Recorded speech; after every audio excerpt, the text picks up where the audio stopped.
네, 안녕하십니까. 오토다이리 오종훈입니다. 오늘 K8 하이브리드 탑니다. 기자단 단체 시승이어서요, 시간이 또 좀 쫓깁니다. 2시간 반 정도 시간을 허락받았는데 최선을 다해서 달려보도록 하겠습니다. 준비됐고요, 이제 출발합니다. 차분하게 움직이는데 엔진 소리가 안 들리죠. 윙 하는 모터 소리 정도가 들립니다. 유령의 발자국? 너무 진부한 표현인가요? 유령의 발자국 소리 같다고 제가 표현을 하곤 합니다. 이 하이브리드의 모토주행 하는 구간에서 말이죠. 자, 얼마 전에 K8 시승을 했고요. 오늘은 하이브리드죠. 1.6 가솔린 터보 엔진에 전기 모터 시스템을 얹어서 하이브리드 시스템을 적용한 K8 1.6 하이브리드 타고 있습니다. 그리고 이런 언더길 내려갈 때 회생제동 시스템을 통해서 동력을 일부 회수를 하죠. 그래서 효율을 좀 더 높일 수가 있게 됩니다.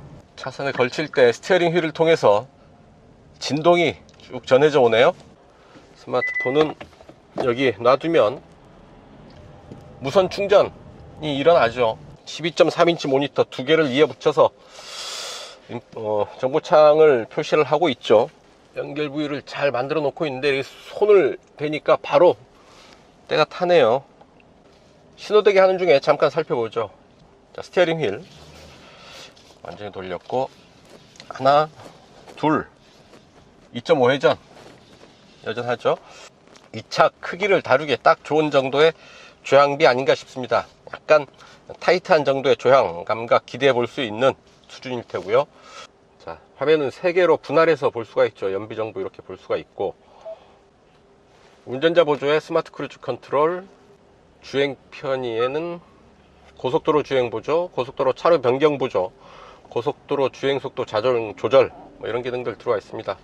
K8 라인업이 2.5 가솔린, 3.5 가솔린, LPI 그리고 하이브리드까지 모두 4개 엔진, 4개의 파워트레인을 확보하게 된 거죠. 자, K8 세단 시승기는 앞서 올려드린 영상이 있으니까 그 부분 참고해 주시면 될 듯 하고요. 오늘은 하이브리드에 좀 집중을 해보죠. 엔진 출력 180마력이고요 모터 출력은 44.2kW입니다 K7 2.4 하이브리드보다 약 13% 정도 출력이 더 좋아졌다 라는 얘기죠. 자, 이렇게 교통체증이 일어나는 구간에서 하이브리드 자동차는 좀 유리합니다. 많이 유리합니다. 엔진을 정지시키고 전기 모터로 구동을 할 수 있으니까 그렇죠.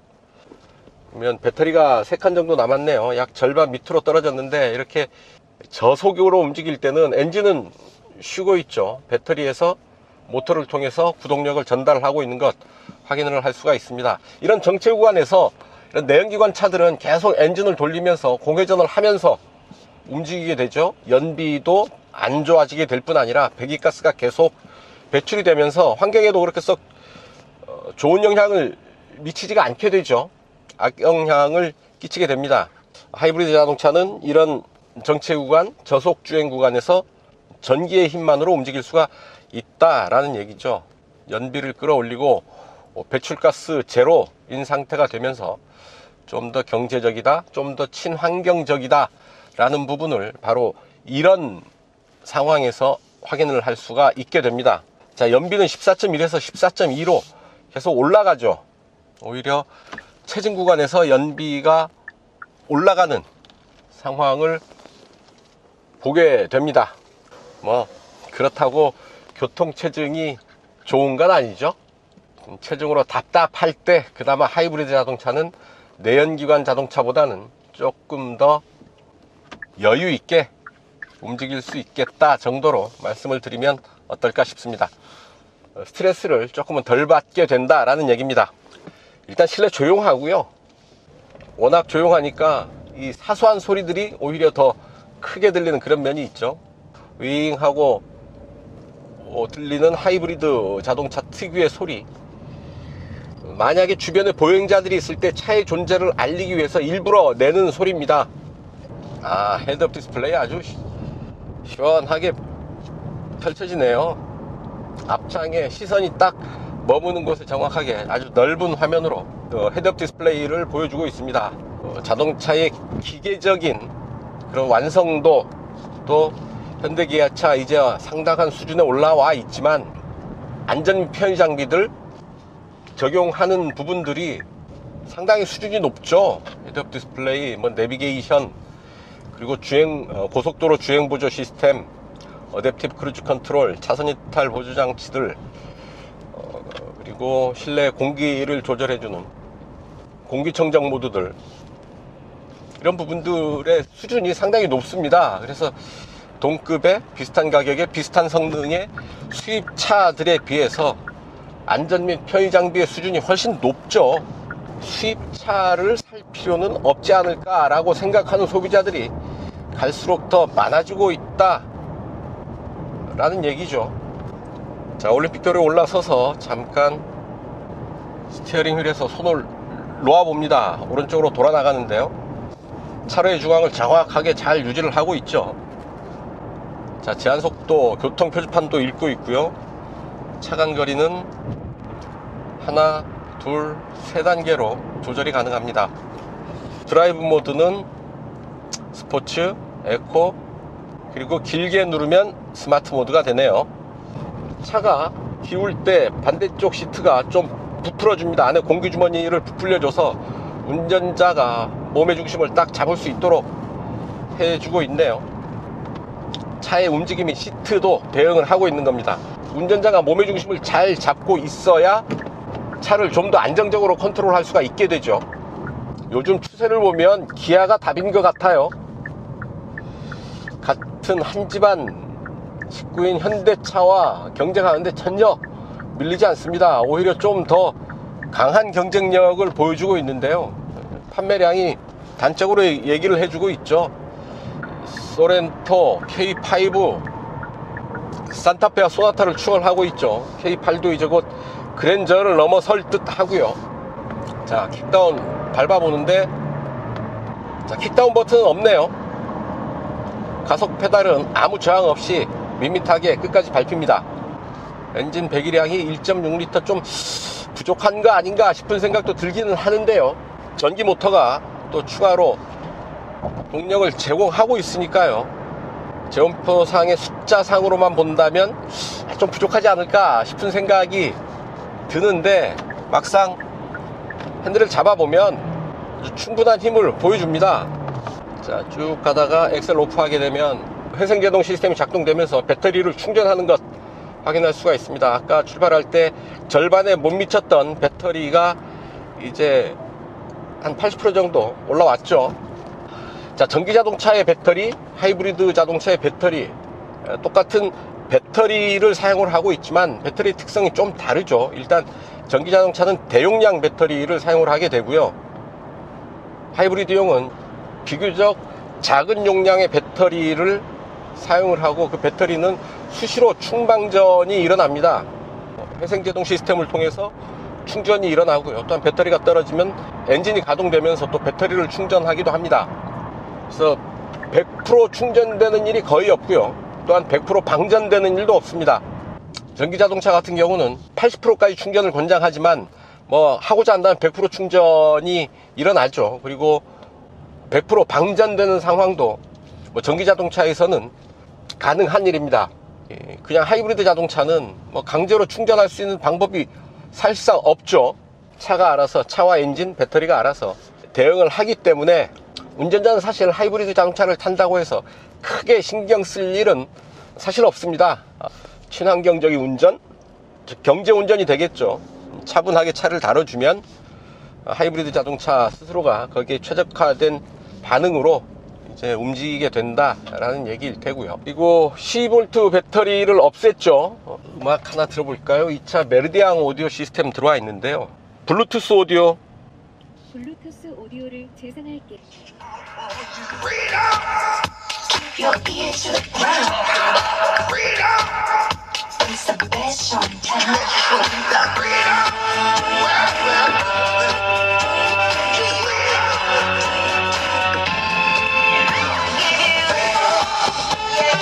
Yes, it's right. Start right now. 신나는 노래 들어봤는데요. 소리를 최대로 키워도 음이 찌그러지는 법은 없죠. 뭐 사실 요즘 뭐 소리 키운다고 음이 찌그러지는 오디오 그렇게 없습니다만, 그래도 멜로디앙 오디오 브랜드가 주는 어떤 그 기대 수준 이런 것들이 있죠.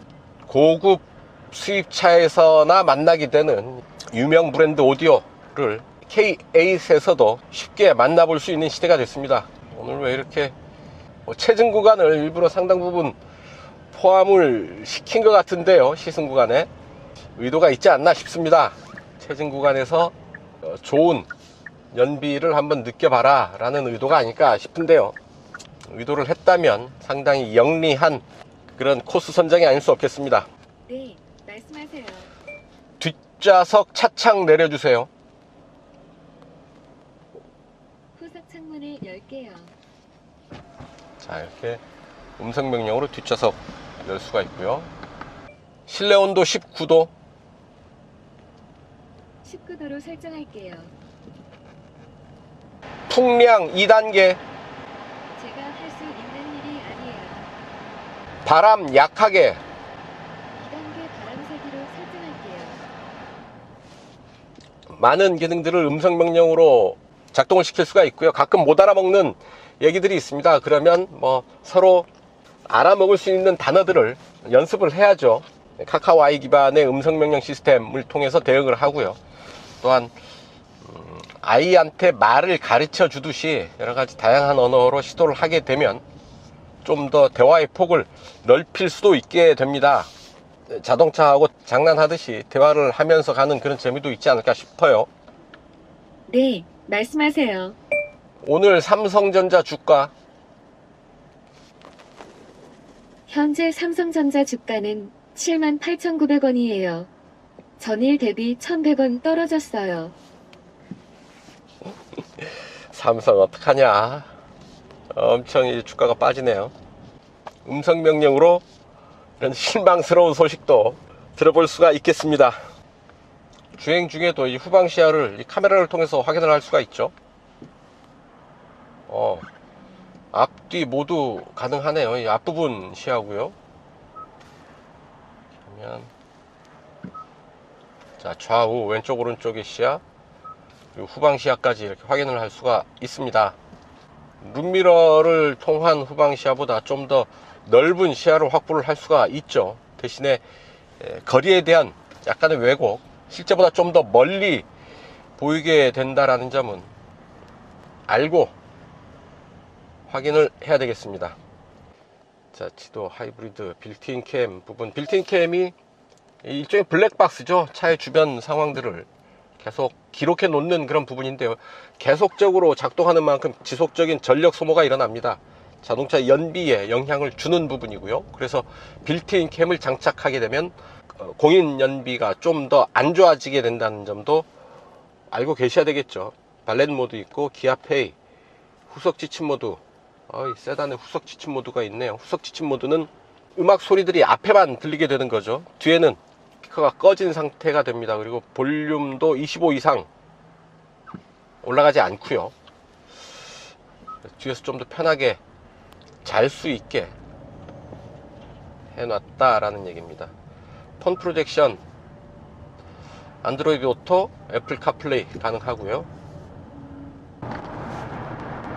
자, 뒷창이 열려 있는데요. 지금 닫아줍니다. 터널 앞에서. 터널에 진입하기 전에 내비게이션의 도로 정보를 읽고 뒷창을 닫아주는 거죠. 이제 지나가면 다시 원위치로 차창이 열릴 텐데요. 한번 보시죠. 자, 다시 차창을 열어주고 있습니다. 원위치 시켜주는 거죠. 도로 정보를 읽고 거기에 맞춰서 반응을 해주는 거고요. 네, 오버헤드 콘솔 이 부분에 보면 SOS 버튼이 있습니다. 긴급 상황에 도움을 요청할 수 있는 아주 중요한 기능이죠. 나 혼자 이 차를 타고 움직이고 있다고 해도 이 뒷단에서 이 차를 백업해주는 이런 시스템들이 갖춰져 있다라는 얘기죠. 자, 좀 달려봅니다. 스포츠로 가고요.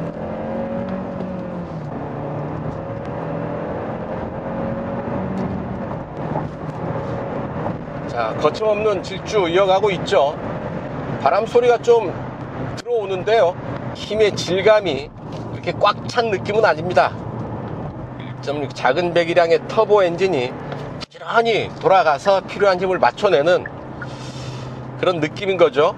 1.6 터보 엔진의 특성이라고 봐야 되겠죠. 그래도 속도상으로 본다면 운전자가 의도하는, 원하는 정도의 수준은 너끈하게 맞춰주고 있습니다. 자, 자동 6단 변속기의 한계라고 할까요? 어쨌든 그동안 우리가 뭐 7, 8, 9단, 심지어 10단 자동 변속기까지 많이 익숙해져 있는데 말이죠. 특히나 많은 차를 시승하는 저 같은 경우에는 이제 자동 6단 변속기가 좀 어색하게 느껴집니다. 변속 몇 번 하면 바로 최고단 혹은 최저단에 들어오게 되니까 말이죠. 6단 변속기, 그렇다고 뭐 부족하다고 할 수는 없죠. 6단 변속기로 충분히 그 기대하는 성능, 기대하는 효율을 맞춰낼 수는 있기는 하겠습니다만, 그래도 다단 변속기라고 한다면 더 좋은 성능, 더 좋은 효율을 만들어내는데 조금은 더 유리하지 않을까 싶네요. 자, 패들도 바로바로 작동을 하는데 패들의 반응 그렇게 빠른 편은 아니지만 차근차근 반응을 잘 하고 있고요. 자, 노면의 단차를 지나는 느낌, 서스펜션의 느낌 상당히 단단하면서 거칠지 않게 서스펜션을 잘 세팅해 놓고 있습니다. 노면의 단차를 치고 가면서 단단하게 서스펜션이 버텨주지만 전체적인 느낌은 그렇다고 거칠지 않고요. 한번 그 충격을 품어 안으면서 넘어가는 그런 느낌인 거죠. 자, 에코모드에서는 툭툭 가속 페달을 밟아도 반응이 없습니다. 그냥 내가 알아서 갈게 하는 그런 반응인 거죠. 자, 스포츠 모드 역시 스포츠 모드가 하니까 시트가 좀 더 몸에 착 달라붙네요. 럼버 서포트가 작동을 하면서 타이트한 그런 자세를 취할 수 있도록 도와줍니다. 하지만 스포츠 모드가 우리가 일반 세단에서 보통의 우리가 느끼게 되는 스포츠 모드에서보다는 조금을 힘을 뺀 그런 스포츠 모드인 듯 합니다. 강하게 팡팡 치고 나가는 그런 강한 반응이라기보다는 에코 모드보다 조금 더 강한, 조금 더 예민한 정도의 반응에 그치고 있네요. 아주 강한 힘, 예민한 반응을 기대하면서 스포츠 모드를 택했다면은 조금은 실망할 수도 있겠습니다. 하지만 하이브리드 차라는 것을 감안을 해야죠. 이 차의 성격을 감안하면 그런 주행 반응을 보이는 것이 맞겠죠.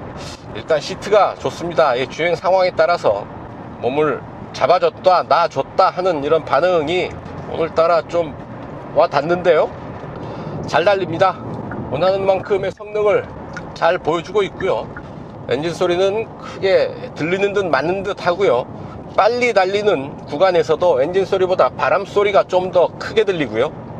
자, 인테리어 보면 이런 그 마름모꼴의 디자인 패턴, K8의 어떤 그 특징적인 요소를 구성하고 있죠. 라디에이터 그릴에도 마름모 패턴을 적용을 하고 있는데요. 저는 이게 뱀 껍질이 생각이 나죠. 자, 쭉 킥다운을 걸어서 가속을 하는데 원하는 속도까지 이르기에는 약간의 시간이 필요하다 싶고요. 다이나믹한 느낌이 좀 덜한 거는 사실이고요. 그런 다이나믹한 느낌을 원하는 소비자라고 한다면 하이브리드가 아니라 2.5나 3.5 가솔린 엔진 택하면 되지 않을까 싶어요. 어떤 그 파워트레인마다 특성이 달라지기 때문에 자기가 원하는 특성을 잘 드러내는 그런 모델을 택하면 되지 않을까 싶습니다.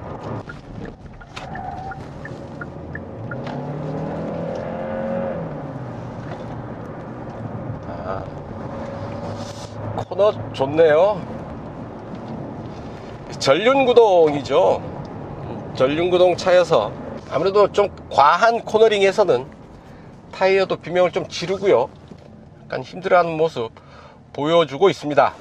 이 차 타고 그렇게 다이나믹한 주행, 거친 주행을 하는 건 이 차에는 안 어울리겠다 싶은 생각이 드는 거죠. 하이브리드는 부드러운 손길, 부드러운 터치를 좋아합니다. 자, 그래서 이 차 판매 가격이 얼마냐?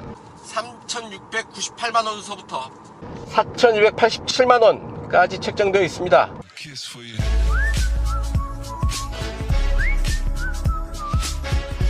네, 이제 돌아갑니다. 돌아가는 길에는 연비 테스트 해보겠습니다.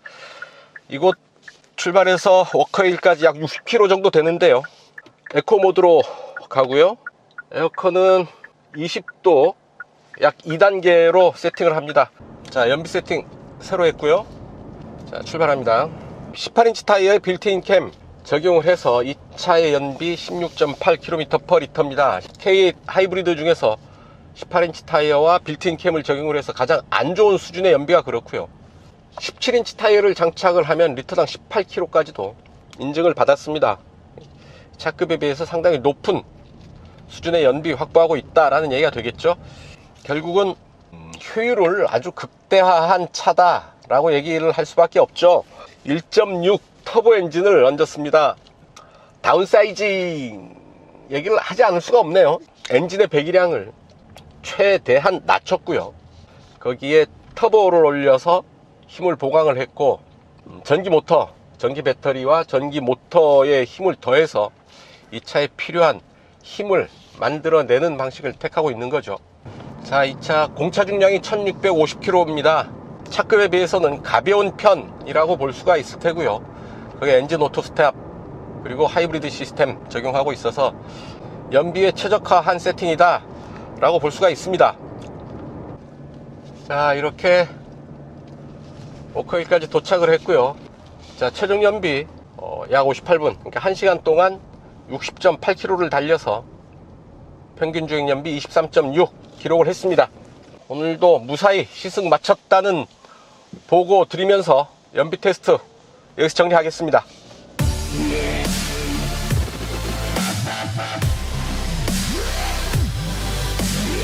자, 단도직입입니다. EV 강제 모드가 없습니다. 하이브리드 자동차라고 한다면 그래도 필요할 때 전기 베이스로 엔진보다 배터리를 우선 작동시키면서 특정 구간을 움직일 수 있도록 운전자가 선택할 수 있는 EV 모드가 있는 게 이 차의 성격에 더 맞는 게 아닌가 하는 생각을 해봅니다. 운전자가 필요하다면 엔진을 끄고 배터리의 힘만으로 움직일 수 있는 구간, 이를테면 골목길에서 아이들이 많이 뛰어다니는 지역이랄까요? 학교 앞, 혹은 야심한 시간에 지하 주차장을 들어갈 때, 이런 때는 전기 모드를 우선 택할 수 있는 그런 선택권이 필요하지 않을까 하는 생각을 해봅니다. 그린존 드라이브 모드가 있죠.